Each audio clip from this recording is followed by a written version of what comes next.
Assalamualaikum warahmatullahi wabarakatuh. Perkenalkan, nama saya Hai Alfarisi dengan NIM 19059. Pada kesempatan kali ini saya ingin mempresentasikan eh, uh, hasil hasil diskusi kami dengan judul pengembangan sistem informasi. Nah, untuk pembacaan materi pertama itu akan dibacakan oleh saya langsung, yang dimana pada slide pertama ini membahas tentang pengembangan sistem metode SDLC, System Development Life Cycle.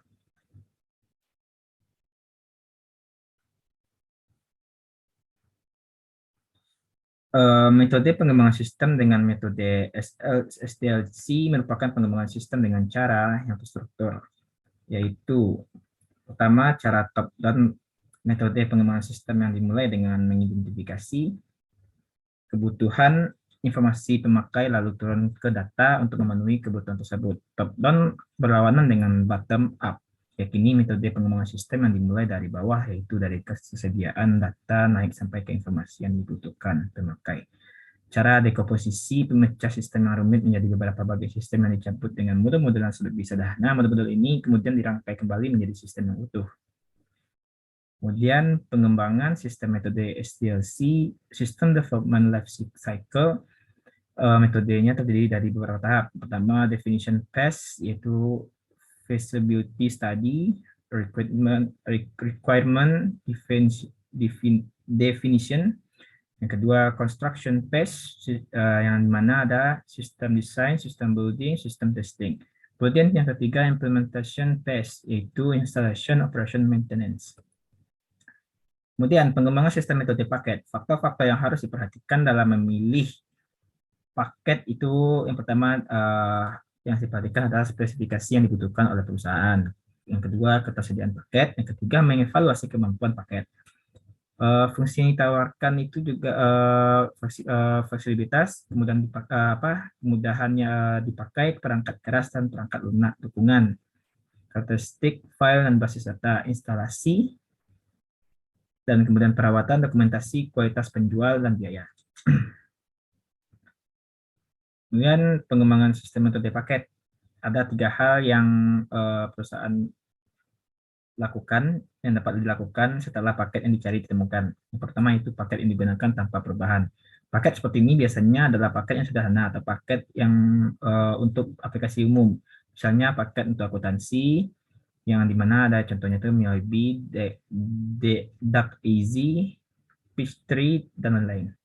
Kemudian paket dimodifikasi kasus ini biasanya dilakukan jika kebutuhan yang diminta perusahaan belum dapat dipenuhi oleh paket yang dipilih. Kemudian dianggap benar adalah proses dari perusahaan, bukan proses dari paket. Sehingga paket harus menyesuaikan perusahaannya. Kemudian pengembangan sistem metode paket itu yang ketiga, ada perusahaan yang dimodifikasi. Kasus ini dilakukan jikalau kebutuhan yang diminta sudah dipenuhi oleh paket yang dipilih dan yang dianggap benar adalah proses dari paket, bukan proses dari perusahaan. Sehingga perusahaan yang harus disesuaikan. Proses ini biasanya dilakukan jika perusahaan akan mengadakan bisnis proses reengineering. Mungkin sekian dari saya. Untuk berikutnya akan disambung oleh kepada Cici Marani, dan selanjutnya juga yang materi yang ketiganya akan disambung juga oleh uh,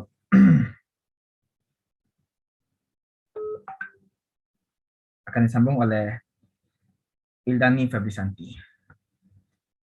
Saya akhiri. Assalamualaikum warahmatullahi wabarakatuh.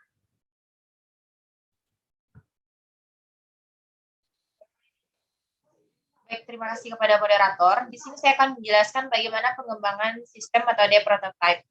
Metode ini digunakan untuk menggunakan sistem teknologi informasi yang harus segera dioperasikan. Jika tidak, proses pengambilan keputusan dapat menjadi terlambat.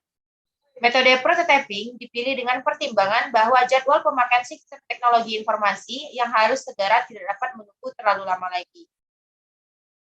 Prototyping merupakan proses pengembangan suatu prototipe secara cepat untuk digunakan terlebih dahulu dan ditingkatkan terus-menerus sampai didapatkan sistem yang utuh dan lengkap. Dan biasanya disebut dengan proses iteratif atau iteratif proses. Suatu prototype diartikan sebagai bentuk dasar atau model awal dari suatu sistem atau bagian dari sebuah sistem. Lalu, tahapan pengembangan sistem menggunakan prototype ini, yang pertama itu ada identifikasi kebutuhan pemakai yang paling mendasar, yang kedua membangun prototype, yang ketiga menggunakan prototype, dan yang keempat itu merevisi dan meningkatkan prototype. Dan yang kelima, jika prototipe lengkap, jadi sistemnya dikehendaki, maka proses iterasi tersebut sudah dapat dihentikan. Lalu, apa saja kelebihan dan kelemahan dari prototyping ini? Untuk kelebihan yang pertama, keputusan yang diambil manajer merupakan keputusan yang harus dan segera dilakukan dengan berdasarkan pada informasi yang diberikan oleh sistem. Dan yang kedua, sistem akan selalu ditingkatkan. Dan yang ketiga, mendorong partisipasi dan ketertiban pemakai sistem dalam pengembangan sistem. Lalu, apa saja kelemahan dari prototipe ini? Kualitas sistem akan berkurang disebabkan sistem tidak dapat dirancang secara integritas. Dan yang kedua, dokumentasi dari sistem kurang baik dibandingkan dengan yang diberikan oleh SDLC. Dan di sini lanjut, saya akan menjelaskan bagaimana pengembangan sistem dengan metode end user computing. Merupakan metode yang dipertimbangkan dalam mengembangkan sistem teknologi informasi. Faktor penentu pengembangan sistem teknologi informasi oleh pemakai sistem adalah dampak dari sistem teknologi informasi yang akan dikembangkan. Jika dampaknya sempit hanya pada individu pemakai sistem, sebaliknya jika dampaknya luas, maka pengembangan sistem dengan end user computing akan berbahaya. Bila terjadi kesalahan, maka dampaknya akan berpengaruh luas pada si pemakai sistem ataupun organisasi secara luas. Lalu apa saja kelebihan dan kekurangan dari end user computing? Untuk kelebihannya itu yang pertama, menghindari permasalahan kemacetan di departemen sistem informasi, dan yang kedua, kebutuhan pemakai sistem dapat lebih terpenuhi, dan yang ketiga, meningkatkan keterlibatan pemakai di dalam pengembangan sistem, sehingga dapat menimbulkan kepuasan pada penggunaan sistem. Dan yang terakhir itu ada kualitas pemahaman pemakai sistem terhadap sistem teknologi informasi akan meningkat.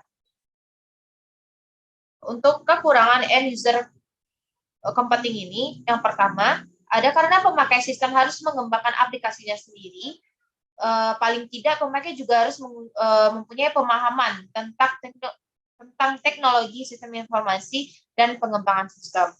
Dan yang kedua, mempunyai risiko mengganggu bahkan merusak sistem informasi yang di luar yang dikembangkan oleh pemakai sistem. Dan yang ketiga, penerapan end user computing ini dapat tidak efisien dan efektif jika dikembangkan oleh pemakai sistem dan juga sebagai manajer dari perusahaan tersebut. Untuk waktu penerapan end user computing ini menurut Nolan Stage dapat digunakan dalam menggunakan timing dari end user computing. Yang pertama itu ada inisiasi, yaitu tahap organisasi mengenal teknologi informasi, dan yang kedua ketularan penggunaan teknologi informasi tanpa mempertimbangkan untung dan ruginya atau proses peniruan. Dan yang ketiga itu ada kendali atau kontrol, organisasi menggunakan teknologi informasi dengan pertimbangan untung dan rugi. Dan yang keempat itu ada matu-matu nature, itu penggunaan teknologi informasi tidak hanya lewat pertimbangan biaya dan manfaat, tetapi juga dipertimbangkan sebagai alat kompetisi. Baiklah, sekian saya kembalikan kepada moderator. Terima kasih kepada moderator. Baiklah, saya akan melanjutkan materi mengenai pengembangan sistem metode end user computing. Perkembangan IUC di organisasi harus diarahkan pada tahapan pertumbuhan terkendali yang dilakukan secara optimal. Ada 3 strategi yang dapat dilakukan. Yang pertama adalah strategi akselerasi, yaitu strategi yang menekankan pada kecepatan ekspansi, peningkatan kuantitas atau jumlah manajer yang melakukan IUC. Yang kedua adalah strategi containment, yaitu strategi yang menekankan pada pengendalian dan kualitas penerapan IUC. Yang ketiga adalah strategi imbang, yaitu strategi yang menekankan pada kuantitas dan kualitas secara bersama-sama untuk mencapai pertumbuhan dari penerapan IUC. Taktik penerapan IUC dilakukan untuk mengatasi kelemahan kemampuan teknis manajer. Dengan cara yang pertama, menyediakan alat-alat pengembangan sistem yang mudah digunakan, berupa alat perangkat keras generasi keempat seperti DBMS atau Database Management System dengan bahasa query atau query language, dan CASE atau Computer Aided Software Engineering. Yang kedua, membangun information center dalam organisasi, berfungsi sebagai konsultan teknis, pengawas dalam menjamin penerapan IUC, unit pelatihan bagi pemakai sistem, dan unit yang mencari dan mengevaluasi alat-alat pengembangan sistem yang dapat membantu pemakai sistem. Selanjutnya adalah pengembangan sistem metode outsourcing. Penentuan apakah akan dikerjakan dan dioperasikan oleh pihak ketiga atau yang disebut dengan outsourcing atau akan dikembangkan sendiri yang disebut dengan insourcing ditentukan oleh faktor kemampuan sumber daya dari Departemen Sistem Teknologi Informasi. Jika Departemen STI tidak mempunyai sumber daya yang baik, misalnya tidak mempunyai analis dan pemrogram yang berkualitas dan tidak mempunyai teknologi yang memadai, pilihan biasanya jatuh kepada outsourcing. Kelebihan outsourcing yang pertama adalah biaya teknologi yang semakin meningkat dan akan lebih murah jika perusahaan melakukan outsourcing. Yang kedua, mengurangi waktu proses. Yang ketiga, jasa yang diberikan oleh outsourcer lebih berkualitas dibandingkan dikerjakan sendiri secara internal. Yang keempat, perusahaan tidak mempunyai pengetahuan tentang sistem teknologi ini dan pihak outsourcer mempunyainya. Yang kelima, perusahaan merasa tidak perlu dan tidak ingin melakukan transfer teknologi dan transfer pengetahuan yang dimiliki oleh outsourcer. Yang keenam, meningkatkan fleksibilitas untuk melakukan atau tidak melakukan investasi. Yang ketujuh, mengurangi risiko kegagalan investasi yang mahal. Yang kedelapan, menggunakan sumber daya sistem informasi belum optimal. Yang kesembilan, perusahaan dapat memfokuskan pada pekerjaan lain yang lebih penting. Kelemahan outsourcing yang pertama, jika aplikasi yang di-outsource adalah aplikasi yang strategik, maka dapat ditiru oleh pesaingnya yang menjadi klien dari outsourcer yang sama. Yang kedua, perusahaan akan kehilangan kendali terhadap aplikasi yang di-outsourcekan. Yang ketiga, jika kekuatan menawar ada di outsourcer, perusahaan akan kehilangan banyak kendali di dalam memutuskan sesuatu, apalagi jika terjadi konflik di antaranya. Yang keempat, perusahaan akan kehilangan keahlian dari belajar membangun dan mengoperasikan aplikasi tersebut. Insourcing merupakan keputusan untuk mengembangkan sendiri sistem informasinya. Keputusan insourcing dilakukan berdasarkan beberapa hal. Yang pertama, berdasarkan besarnya budget. Yang kedua, berdasarkan jenis aplikasinya, strategik dan kritikal. Yang ketiga, berdasarkan kontribusi aktivitas teknologi informasi terhadap operasi dan posisi bisnis. Yang keempat, berdasarkan analisis strategic grade. Sekian materi dari saya kembalikan kepada moderator.